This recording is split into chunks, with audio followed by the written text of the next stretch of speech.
आज हम लोग बात करेंगे निवेश क्यों करना ज़रूरी है और दूसरी चीज़ निवेश और सेविंग में क्या अंतर है। निवेश मतलब कि आप अपना पैसा एक ऐसी जगह लगा रहे हैं जहाँ से वो पैसा आपको और पैसा बना कर देगा और ज़्यादा पैसा बना कर देगा। जहाँ तक सेविंग की बात है तो सेविंग का सिंपल सा मतलब होता है कि आपके पास खर्च से कुछ पैसे बचे हैं तो आपने उनको अपने पास इकट्ठे करके रख लिए हैं। सेविंग और निवेश में क्या अंतर है। सेविंग से हमारे पैसे ग्रो नहीं करते हैं, मतलब कि सेविंग हमारे पैसे को मल्टीप्लाई करके नहीं देंगे फ्यूचर में, जबकि निवेश से हमारे पैसे इन फ्यूचर और ज़्यादा बढ़ कर के मिलेंगे। अब निवेश करने के यहाँ पर कई सारे तरीके हैं, जिनमें से मेजर टाइप्स ऑफ इन्वेस्टमेंट यहाँ पर हमारे पास है। सबसे नंबर 1 पे जो लोग इन्वेस्ट करते हैं वो है प्रॉपर्टी, दूसरा है गोल्ड और तीसरा है शेयर मार्केट। तो अब हम लोग बात करेंगे कि इन तीनों में से किन में हम लोग को इन्वेस्ट करना सबसे आसान या सबसे अच्छा रहेगा, या फिर किस में हम लोग इन्वेस्ट करें जिससे कि हमको सबसे ज़्यादा रिटर्न मिल सके। तो सबसे पहले नंबर 1 पे हम लोग बात करते हैं प्रॉपर्टी की। इसके भी हम लोग कुछ प्रोज एंड कॉन्स डिस्कस करेंगे और फिर बाद में हम लोग कंपेयर करेंगे कि तीनों में कितना हमको रिटर्न मिल सकता है। तो प्रॉपर्टी की अगर हम लोग जहाँ तक खरीद लेंगे तो वो कहीं भी आपकी भाग के जाने वाली नहीं है। यहाँ पर मैं सबसे बड़ी बात यहाँ पर कि मैं फ्लैट्स की बात नहीं कर रहा हूँ। फ्लैट इज़ अ लाइबिलिटी और ये एक फ्लैट हमारे एक कार की तरह काम करते हैं। जैसे कि कुछ दिनों बाद कार पुरानी हो जाती है तो उसकी वैल्यू डाउन होती जाती है, सिमिलर वे में फ्लैट्स का भी होता है। अगर नया फ्लैट है तो उसकी वैल्यू ज़्यादा रहेगी, अगर पुराना हो गया तो उसकी वैल्यू कम हो जाएगी। तो हम लोग बात कर रहे थे प्रॉपर्टीज़ की। प्रॉपर्टी का सबसे बड़ा जो एडवांटेज है कि वो आपकी प्रॉपर्टी कहीं भी भाग के नहीं जाने वाली है।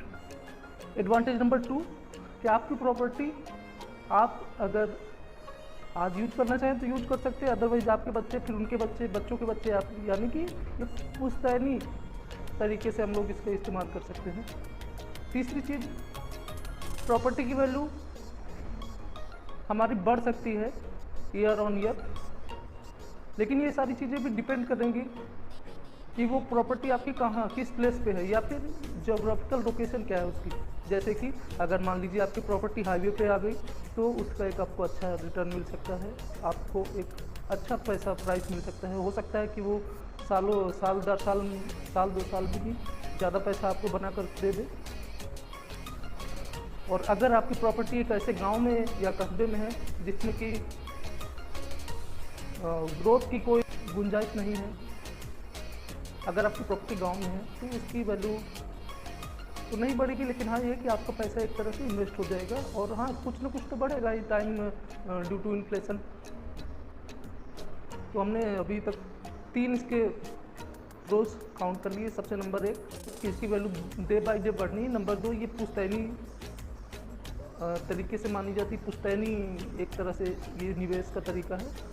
और नंबर तीसरा है कि इसकी value day by day increase करती है। और कॉन्स में नंबर 1 पे सबसे पहले आता है कि प्रॉपर्टी को आप कम पैसे में नहीं खरीद सकते, अर्थात दैट मीन्स कि इसके लिए आपको सबसे ज़्यादा पैसा चाहिए, मतलब बहुत सारा पैसा चाहिए होगा तब जाके आप प्रॉपर्टी को खरीद सकते हैं, मतलब कि एक मुश्त पैसा चाहिए होगा। दूसरा, प्रॉपर्टी का प्राइस कम या ज़्यादा हो सकता है depending on it's geographical location, यानी कि वो किस जगह पे है उस पर डिपेंड करेगा। नंबर तीसरा, प्रॉपर्टी का प्राइस पॉलिटिक्स पे भी डिपेंड करता है। जैसे कि मान लीजिए कोई पॉलिटिकल पॉलिसी ऐसी आ गई जिससे कि प्रॉपर्टी सेल नहीं हो पा रही या फिर उसके प्राइस कम या ज़्यादा हो सकते हैं। नंबर 4, प्रॉपर्टी को आप जब चाहे तब बेच नहीं सकते हैं, उसके लिए आपको कुछ दिन वेट करना पड़ेगा, मीन्स साल 2 साल। अगर आप चाहेंगे कि मेरी प्रॉपर्टी कल ही बिक जाए तो उसके लिए उसका अच्छा प्राइस नहीं मिल पाएगा आपको। तो ये मेजर हमारे पे एडवांटेज और डिसएडवांटेजेस है।